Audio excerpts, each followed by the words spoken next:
Welcome. This is Dreamer Talks, episode 4. We're here in Brooklyn, New York, at Paris Beauty Supply. This is Paris, and this is Trayvon. Yep, this is me. Chantal, that was an awesome intro. We appreciate you.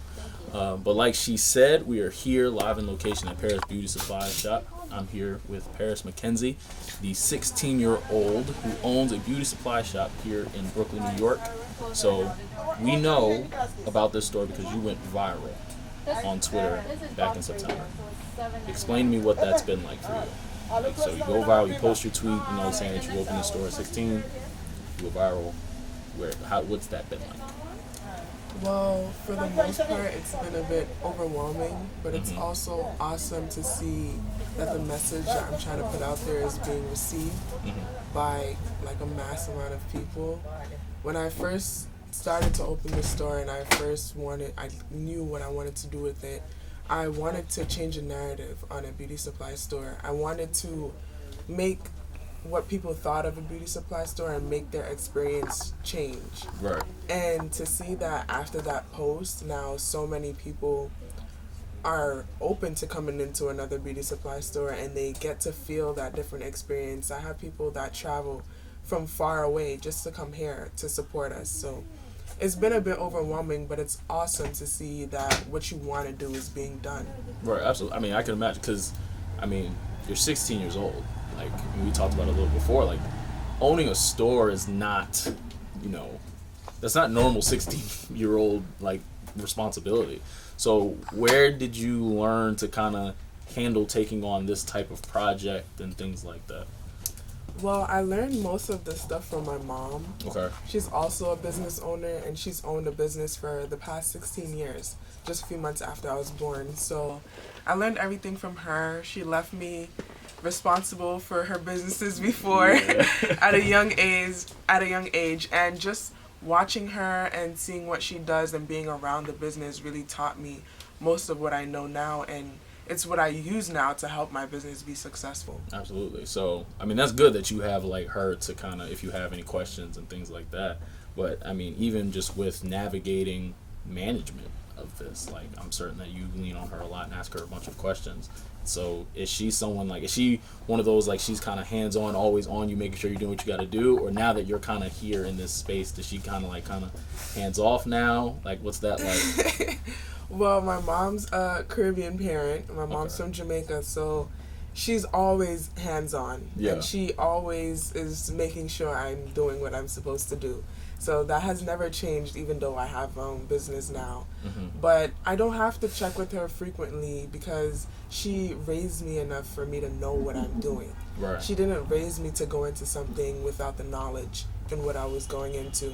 So I don't have to check with her too frequently, but she always make sure that I'm doing what I'm supposed to do. That's good, though. It's good that she keeps you accountable, but even just hearing your answer, like, it's good that you even found your confidence and, like, all right, like, I learned this from my mom, but she's given me enough where now I know how to operate this. Like, I can do this. Like, I have you to lean on if I need you, but it's kind of like I'm certain there's probably conversations like, Ma, like, I got this. Like, I know what I got to do. Which, you know what I'm saying, is good, though.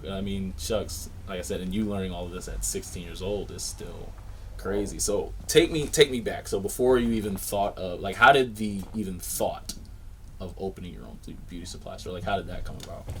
Well, this was previously a beauty supply store as well, and when one day they came to my mom and they told her that they were selling. So they asked her, like, oh, would you like to buy it or whatever? And she came to me and she said, hey, the people are next door are selling, would you like to invest? And, like, automatically I thought of what I could do with the store. Okay. Like, what message can I put out there? What can I do with it? And I knew how powerful and how impactful it would be. So I automatically said yes, like, of course. And that's when we started to take the steps into it. And, we got the LLC and we signed the lease and we changed the sign. It was just an amazing process. Absolutely. I can imagine. So what's, like, the most important thing you learned in that whole process, like, for you personally? I'm not 100% sure what will be the most important thing I've learned, but definitely the paperwork side of things was like something that I never had to be so hands-on with because it's a lot. Yeah, usually it's a lot. Usually with my mom's stores, she does everything and I just manage it or I help her sell and stuff like that. But now seeing how we have to open so many accounts with different companies and we have to sign these papers, that was something that definitely was kind of new to me. Right. Now, I can imagine with having to deal with all the paperwork and things like that from my own experience with the paperwork, and obviously you still being in high school and even taking on college credits and things like that, how do you manage your time to, you know, do all these things? Because I can imagine running a store is time consuming. You know what I'm saying? Like, you need to be hands-on in your store for it to basically execute the vision that you wanted to bring with this. So how do you manage your time with all of that? Well, I kind of created a schedule. Okay. Yeah, I try to keep on it as much as I can. Yeah. Yeah, so I go to high school in the mornings, and then I come to what high school? What high school do you go to? I go to high school for health professions and human services. Okay. So yeah, it's for health professions, which is the profession I want to go into. Yeah. So yeah, I go to high school in the mornings, online, virtually, and then I come to the store in the afternoon, evening. And I also would do nails from time to time now. I just opened back my booking for that. Nice. And then at night, I try to catch up on more work and even if probably my college work as well. I try to do it at night. So that's the schedule I try to adhere to. But right now, I'm also applying to 4-year college. Yeah. So it's kind of harder for me to be here and be as hands-on. But I'm happy that like months before, like in August and September, I could have been here every day to really kind of craft that vision. So now my older brother, who was like my biggest helper, and also like 2 of my employees, they are here to help that vision stay on track. Right. So I'm happy I was there in the beginning, but now things are kind of hectic education-wise. I can imagine. So with you know, the whole pandemic and things like that going on, what's that been like? Has that affected you at all with like just your business and things like that? Yeah, definitely. A lot of our orders, sometimes the products are on back order and the customers might request them a lot. So it's kind of hard for us to do things like that. Like, I know if it wasn't for the pandemic, we probably would have been stocked for longer or been able to keep certain items in stock without them being, you know, on back order. And also, like, you know, I have underlying conditions as well. So I try to keep the store as clean as possible and wipe things down. So that's kind of another thing. And we also take certain precautions, like we keep free masks in the store. Right. So that's like, you know, you have to take extra steps now that you probably wouldn't have to take before. That's awesome. So how did you come up with the vision? You know, so you said, you know, you were telling me earlier just your vision. Like, explain to me more about like just how that vision came to be. So like you said, you really, like, you knew when your mom presented you with, you know, this store they're selling, would you be interested? And then you said you just immediately knew the vision. Like, how, talk to me a little bit about that, like your vision. Like, so I grew up in cosmetology. I grew up around people who do hair, people who do nails. I grew up in that environment. So also becoming a hairstylist as well, I went into beauty supply stores almost every day. I think I was in this beauty supply store every day before I even bought it. Wow, okay. So, yeah, I knew what it was like to be in there. I knew sometimes that you can feel uncomfortable. I knew that there were times where I needed help and there was no one to help me. There was no one to guide me through the process in one of these stores. And I know the importance of a beauty supply store, how it really changes a person and it really crafts their identity. Because beauty products, what you do with your hair, what you do with your face, your makeup, is a way of expressing yourself. Right. So I knew the importance of a beauty supply store, so I wanted people to feel amazing somewhere that they frequent the most. Especially Black people, we go into beauty supply stores all the time. We're the most frequent customers, but we're never the owners. Right. So I wanted to change that narrative. I wanted to change that storyline. So that was basically my vision, to create a store based on inclusivity and making everyone feel comfortable coming into a beauty supply store, somewhere that they can come into to find products to express themselves and change their confidence, change the way they walk. So that was really the vision. That's amazing. Because, I mean, so let me ask you this. So that's your motivation, right, to basically have people feel, right, have people feel amazing when they walk into your store as soon as they get the product that they need. So there's the level of vision, right? So you had the vision of what you wanted to accomplish. You've taken a step in opening the store. So now let me ask you, since opening the store, what has surprised you? You know what I'm saying? Like, what has kind of been like, well, I know I'd have to deal with that. Like, this is kind of, wasn't expecting this. Like, what was an obstacle for you? Well, for the most part, people have been pretty supportive, especially after going viral. Like, people come in here all the time and congratulate us over the phone as well. But sometimes, like, people in the neighborhood, they might not be as welcoming to the idea that the store is mine. And my mom owns 2 other stores on the same block. So to see that, like, as a family, we're kind of buying back the block. You would think that they would be excited and happy to see that something like this is happening, but you know, jealousy kind of is a thing that plays a part in almost every story. So absolutely, yeah, some people come in here and they, I wish the Chinese are still here. I miss when the Asians were here. Like, we get some of those sometimes. So that was like the most shocking thing, to see that they would rather other people rather than their own people owning the store. Right. So when that happens, how do you kind of just pivot and say, all right, like, whatever? That's how you feel. Like, I'm still on my mission. I'm still here to accomplish my vision. Like, how do you do that? I guess it's because I grew up with tough skin, you can say. So, and I don't really have a childish mindset to really sit there and go back and forth with a person who says that. Right. Like, a lot of the support overweighs the people who come in and have those type of comments. So it's very easy for me to just ignore them. Because there are people who come here and literally congratulate us for minutes at a time and tell us how important what we're doing is for them. So it's easy for me to put those comments aside and really stick to what I'm doing. Right. You're ahead of any 16-year-old I know, especially when I was 16. Like, so even just going deeper into that. So you being 16, right? This is not normal 16-year-old lifestyle. What's that like? Do you ever think about that? Does that ever register in your mind? Like, I'm 16 years old, like, doing all this. I'm 16-year-old with a store. I'm, taking college credits. Like, I'm about to graduate from high school at 16. Like, does that ever cross your mind? Yeah, it does all the time. It's kind of easier for me because I grew up in this environment. So I knew, I knew what I was getting myself into, and I've grown up around business, and I knew what I would have to do in my social life, which is like not have one, and I knew everything already. So it's kind of registered already in my brain. But sometimes I really do have to sit back and think, like, wow, I'm only 16 years old and I'm doing so many things right now, and then I have to look at people who were my friends, and I'm like, wow, they're doing nothing. They can sit at home and just go to school and chill out with their friends, and I will never have that experience.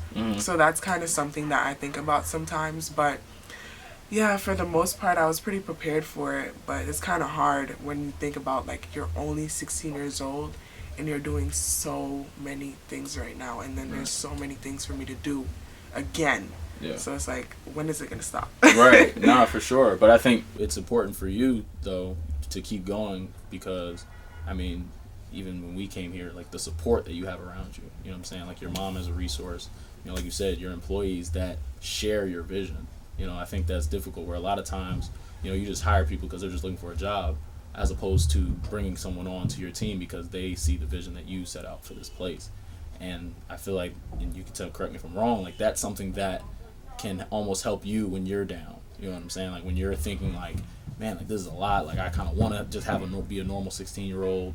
But then they kind of bring you back into, no, like, this is, you know what I'm saying, we started this out for a reason. Yeah. Like, do they help you a lot? Like, obviously your mom, you said she's very hands-on.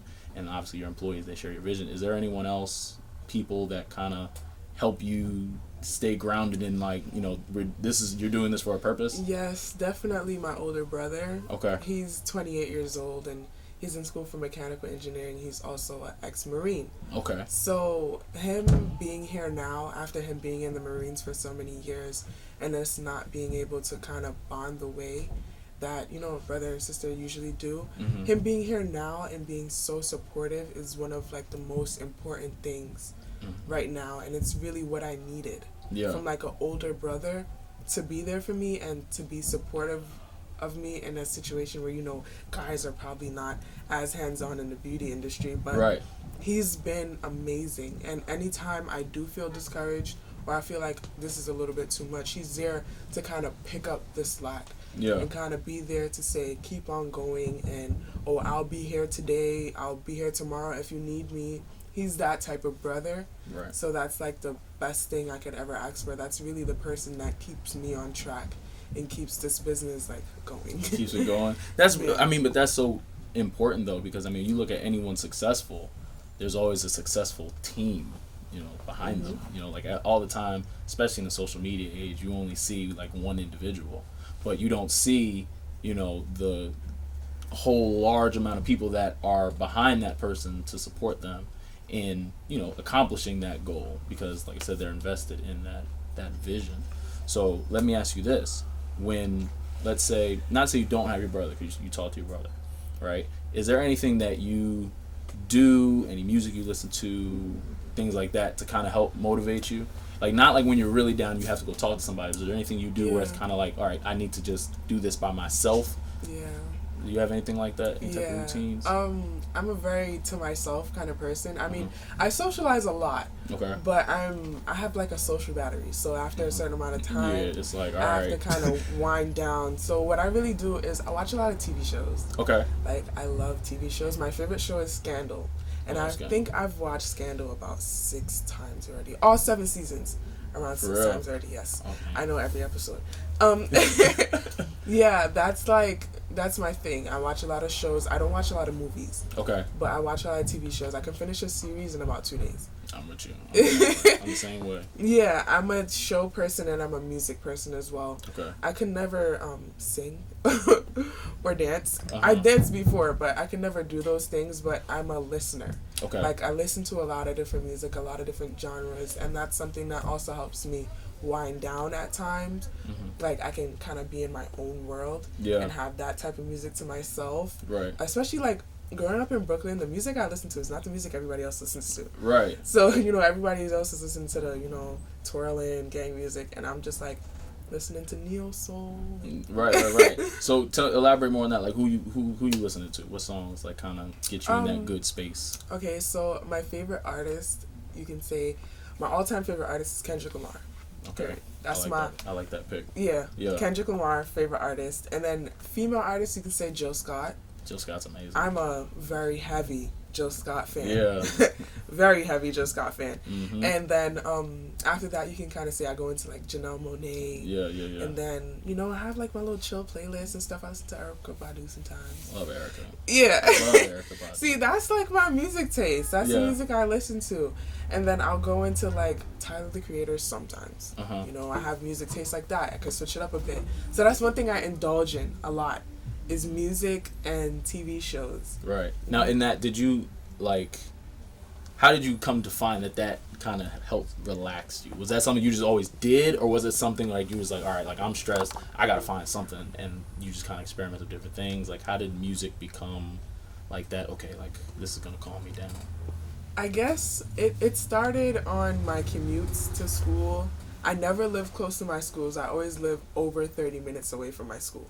So I always had to take either a bus and a train, a bus and 2 trains, and I would always listen to music the whole entire ride to like block everyone else out. You know, you're on a train, stuff be happening on the train. That's a fact. So I kind of listened to music for, you know, all of those minutes. Now it takes me an hour and 15 minutes to get to school. So I listen to music for an hour and 15 minutes.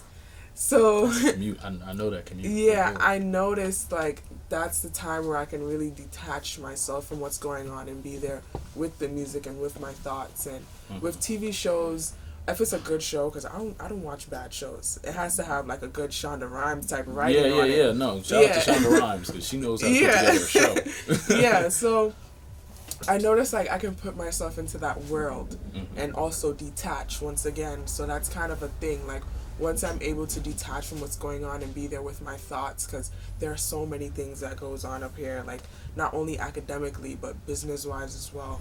So that's really what I found myself in, was kind of that commute and noticing like, wow, this is a way I can like not be here for a moment, right, be with myself. Yeah, because I mean, shucks, when you're going, like you're going, you know what I'm saying? You're always busy, obviously running the store, and then obviously with your nails and school, like that's you know, and obviously school is something you're trying to keep up at a high level since you're applying to these universities and things like that. Yeah. So you were tell me some of the schools that you're looking at. Right now, I'm looking at Howard and Hampton, like a few HBCUs and stuff like that. I used to strive for like Ivies because my grades are like Ivy good, but now I want to be in an environment where I can feel comfortable, especially being away from home. I want to be able to be around people who's gonna make me comfortable. Right. So I want to major in pre-med. Okay. Yeah, wow. I want to be a pediatric surgeon. Okay. So that's kind of the route I'm sticking on. I go to a health profession school now, so I already started on that journey. I'm just trying to stick on that, but also keep this business running because I'm trying to stick on a theme, like a life theme, to like help people. Right. Whether it's through medicine or it's through cosmetology, I just want to be able to help people. So now, how did medicine kind of like your want to be the orthopedic surgeon? Like, how did that come into play? Like, where did that start? It started when I was really young. Before I even said, "Oh, let me do some hair, let me do some nails," I always said I wanted to be a pediatrician. Since I started going to the pediatrician, I wanted to be one. That's awesome. And I loved medicine. Like, it's a passion I had in my heart, and I always wanted to do it. So as I got older, you know, you learn more about medicine, especially going into a medical-based high school. You start to say, okay, I want to break down into this division. Right. So my freshman year, I was like, okay, I'll do anesthesiology and then regular general pediatric surgery. And then, I took anatomy and physiology, and my teacher, we became very close because he has a passion in medicine as well. He's a medical class teacher. So he told me, he's like, I know who you are, and I know you want to do something more specific than just general surgery. And I also thought about how much anesthesiologists get sued.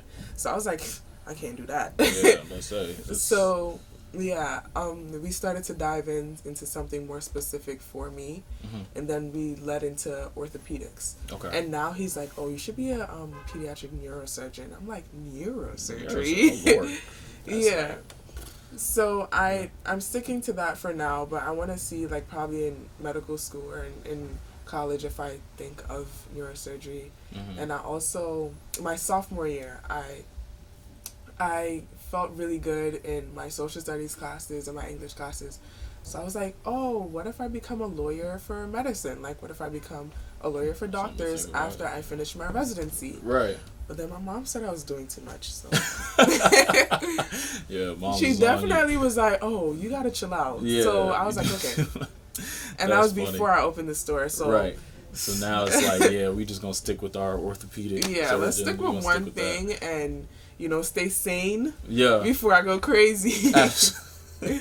That's funny. Yeah. So with everything going on, right? What do you, obviously, you know, your vision of you want people to feel good, you know, you want people to see like it's possible for us to buy back the block and everything like that.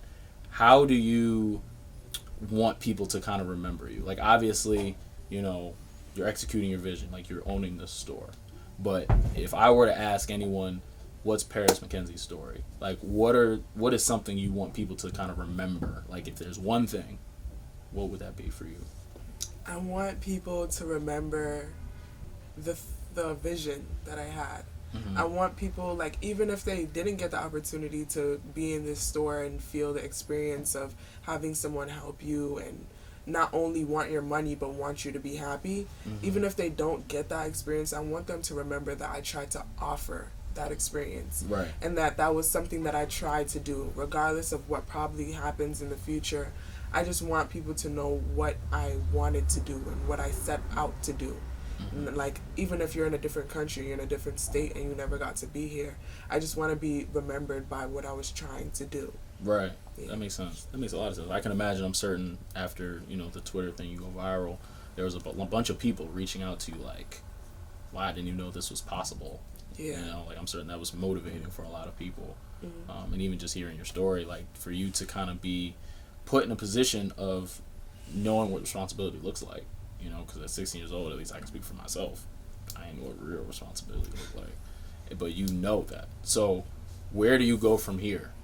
You know what I'm saying? So, like, And so you accomplish this one goal, this one dream, one could say, of opening a store. You're executing your vision, like you're doing it, right, full time. You see all these amazing products. You know what I'm saying? If you can, come to the store, check it out. But where do we go now from here? Like, how do you kind of figure out, okay, here's my next goal? Like, what's that process like for you? Yeah, in the future, I think I'm gonna go into more expansion and try to offer this experience to other people in different places, so they can feel that inclusivity and feel the joy that you're supposed to feel walking into a beauty supply store. So hopefully, even when I'm in college and medical school, I can, with the help of my brother, I can open up another beauty supply store and offer this experience in other places. Gotcha. So now let me ask you this. What did you, with all of these things that you're doing, all of these great things, what was something you had to overcome? Like, obviously none of this came easy, right? So I want to talk a little bit about that. Like, what did you personally have to overcome to kind of deal with this? Like, obviously you being 16, was there like fear because it's like, oh, I'm only 16? Was it like, what did you personally, like, what was there anything that might have held you back that you kind of overcame? Well, like, it was never a age thing, but it was more of, like, this is something that's so big, and it made me feel so small. Like, it really, at times I thought, like, would I be able to keep this going? Like, am I the right person for this? But the way that everything came about, it was like I had to be the right person for this, because there are so many people who want to do this and they don't have the opportunity, they don't have the resources. And me alone at 16 years old, I was able to open something like this. That's like, it shows you, like, yeah, you're the right person for it. Right. That's what I really had to overcome, was just doubting myself. And, like, I feel like that's something a lot of people have to overcome, is the doubt that they put within themselves. Like, people around you can believe in you and you still doubt yourself. And then that starts to hinder you from the success that's probably in your path.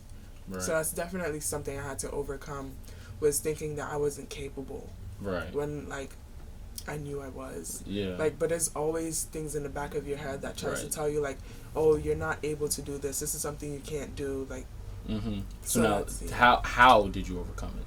So that was, you know, in terms of your capability. How did you overcome it? Like, was there, maybe it was something you didn't even think about, but now thinking about it in retrospect, like, how did you overcome, like, I guess, believing in yourself, like, that self-doubt? How did you overcome that? When we started to, like, actually open the store for business, and like, I saw that, wow, like, I'm doing this at the register, we're pricing products, and that we're not in debt or anything, like, then I noticed, like, I'm capable of doing this.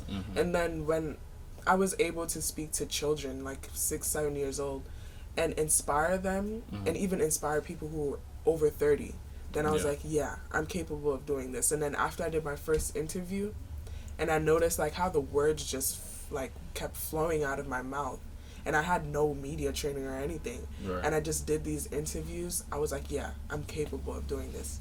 And then I remembered, like, how smart I am. Like, I'm pretty intelligent. Like, in school, I've been an honors student, and I got a leadership award in middle school from the state.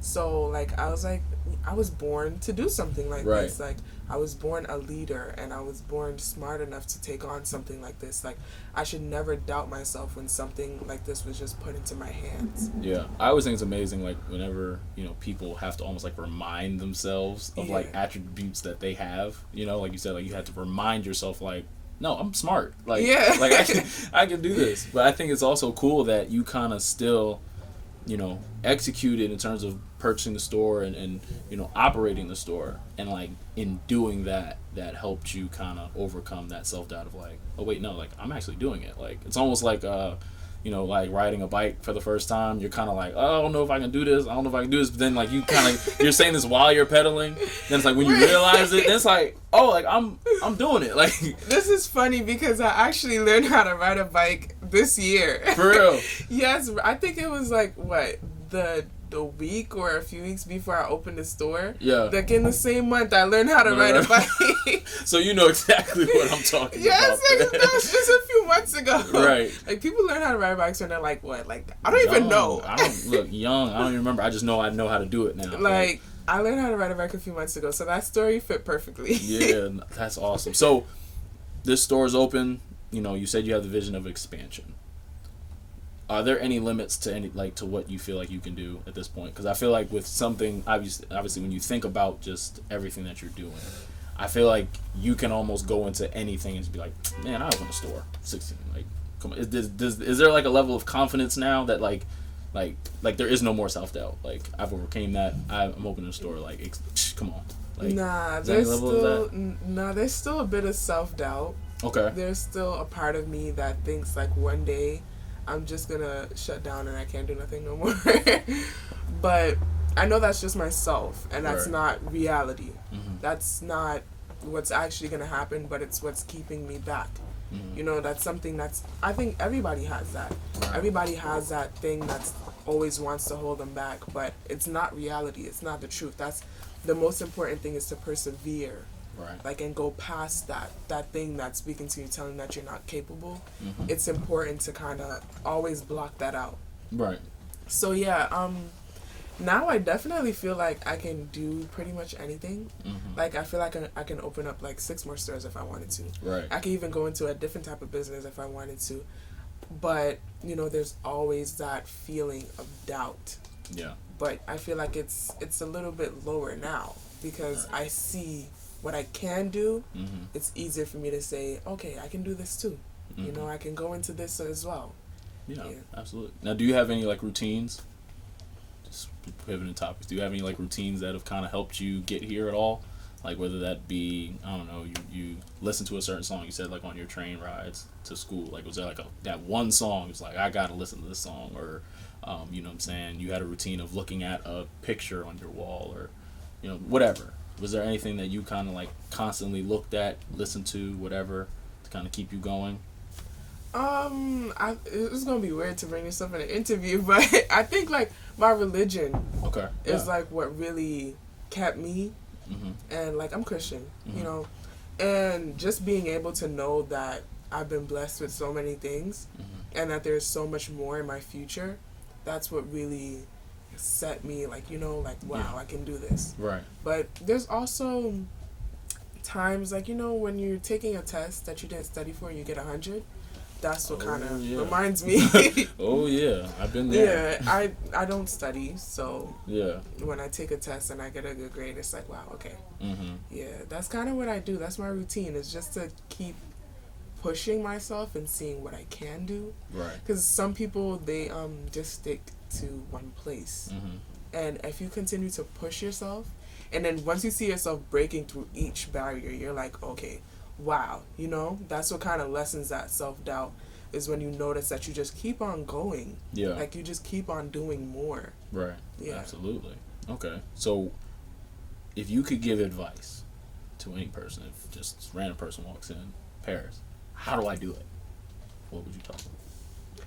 The best advice I can give anyone, really, is to separate the money. You know, put that aside. Focus on what's in your heart and what you're passionate about, because that's going to give you the most successful business. Right. You know, when you're focusing on the money, you're just focusing on earning, you're being money hungry, you're never going to get far. But when you focus on, like, your dream, you know, that's something that's going to get you the furthest, because it's something that you're going to always want to work towards. It's something that you always want to stick to. It's something that you're passionate about, so you want to see it succeed.